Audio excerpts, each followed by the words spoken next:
I gotta slide my little child. I'm gonna play this little song.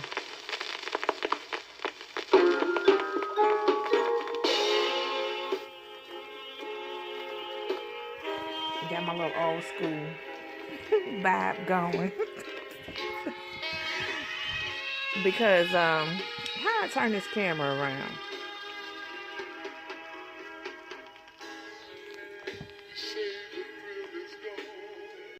Hey y'all. I gotta get my little cocktail. I got my little, I don't know what I'm gonna call it. But it's my little dark liquor. Old school music ambiance going. But I figured that, and I don't have my camera set up right. I leave everything in my office. But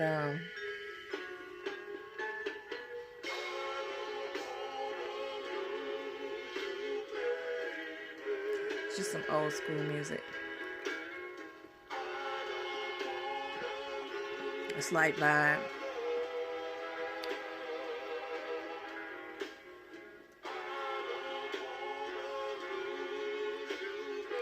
So I wanted to start doing this.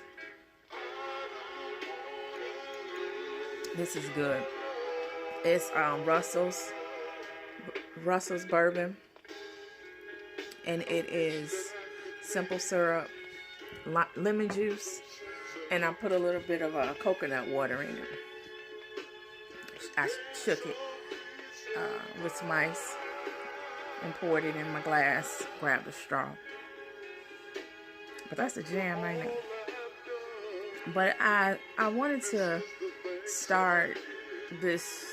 So someone came to me and asked me a question about, it was a relationship question, and it was a friend. So I mean, I would like for, I don't know, maybe she'll join me in conversation one day. But let me turn my music down. So we were talking, and she asked me, she's like, how do you let go so easily? You know, are you in a relationship and it be deep, like on the brink of marriage, and it just seems like when you let go, it doesn't faze you. And I do see a lot of women struggling with letting go of relationships and moving on. And I mean, I can attest to how other people feel and how they deal with their emotions, or how they attach to people, or how they see relationships, but it's really rooted in how I see relationships. You know, I'm not the type of person, I don't see it starting as love. I see it as the possibility of growing into a love dynamic that is unconditional. So I don't start, like some people jump in and they are infatuated and they are in love. I don't do that because I've never seen relationships as something that starts with love. And I think, like, in my mind, I see it built. Love has to be built. And so when I walk away from relationships, it's not difficult for me, because I realize that the love that I do desire in on the inside, it can't be built. It cannot manifest. So with that thinking, I believe that it helps me with reconciling whatever feelings I have or had for that person. And wherever we end is where we were supposed to end. So it's not like when people say you'll always love a person, or how do you stop loving a person? And it's just like, it's not that you stop loving a person. That point of love that you were growing in, that you grew into with that person, it just ended there. There's a period. The sentence ended. The chapter ended. And what you had with that person probably will always be, I feel. So it just never for me grew to a place where I have to let go of anything, if that makes sense. Like, I never had to let go of anything or anybody.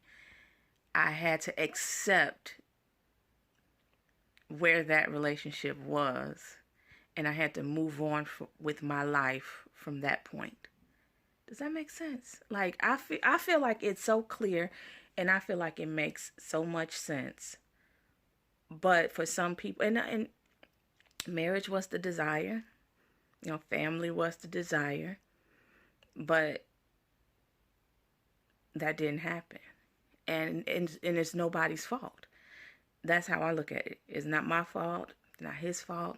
Now to think how we handle whatever we have to deal with after the fact, or whatever we're incapable of handling, like when women with my situation, children. However we handle that, that's a reflection of who we are. But it's not a reflection of who we were in the relationship, because most relationships just end because they were what they were, and there was no moving beyond where it ended. So it's not hard for me to move on.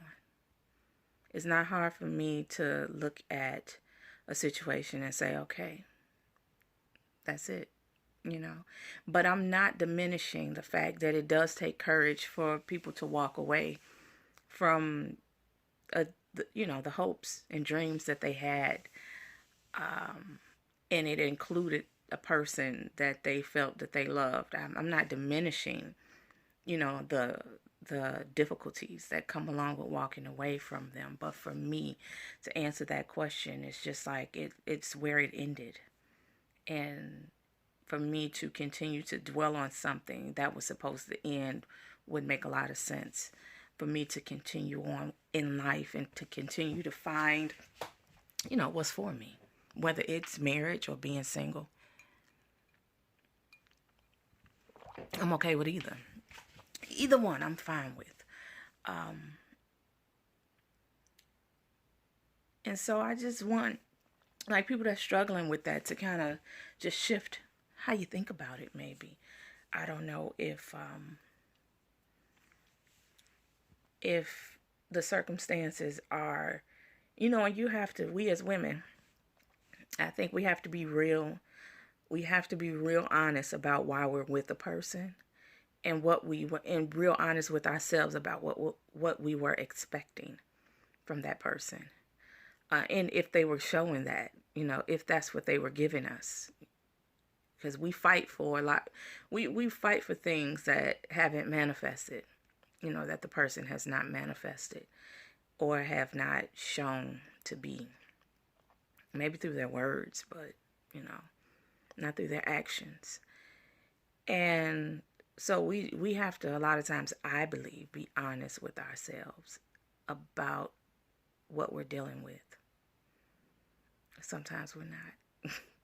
And I think that we do that with a lot of things, with most things in life. Because it's just one of our coping mechanisms. That's my dogs. Dog mom. Let's see if they'll stop. It may be a possum outside or something like that. That's my boys. But I'll give them a second. The little one is always more aggressive. But I just thought that I would answer that question. Because if it can help somebody, great. But, I'm one of those types of people that I can let things go. And it's not that I didn't really care or I'm cold or anything. It's just that I'm quick to accept reality. those boys. I'm quick to accept reality. So, yeah, I hope that helps somebody. And this is all the kind of stuff, these stories are the types of things that is going to be in my book. Just talking about my journey. And I think once, people are able to read that, they'll be able to understand that type of advice that I had just given a little bit better. Because that it was kind of cultivated in me to be able to accept things as they are, because you just have to do that at a young age. I learned to do that at a young age, and of course it had a big the men in my life had a big part to play in my ability, but I think that I learned how to make it work in my favor. I grew up in a single mother household. My grandfather, who was my father figure, he died when I was 7 or 8 years old, and so all those things that I had to accept to move on, it kind of cultivated who I am and how I am as a person now. So yeah, I'm gonna finish my cocktail. I'm gonna turn me on some more music, and then I am going to go to bed.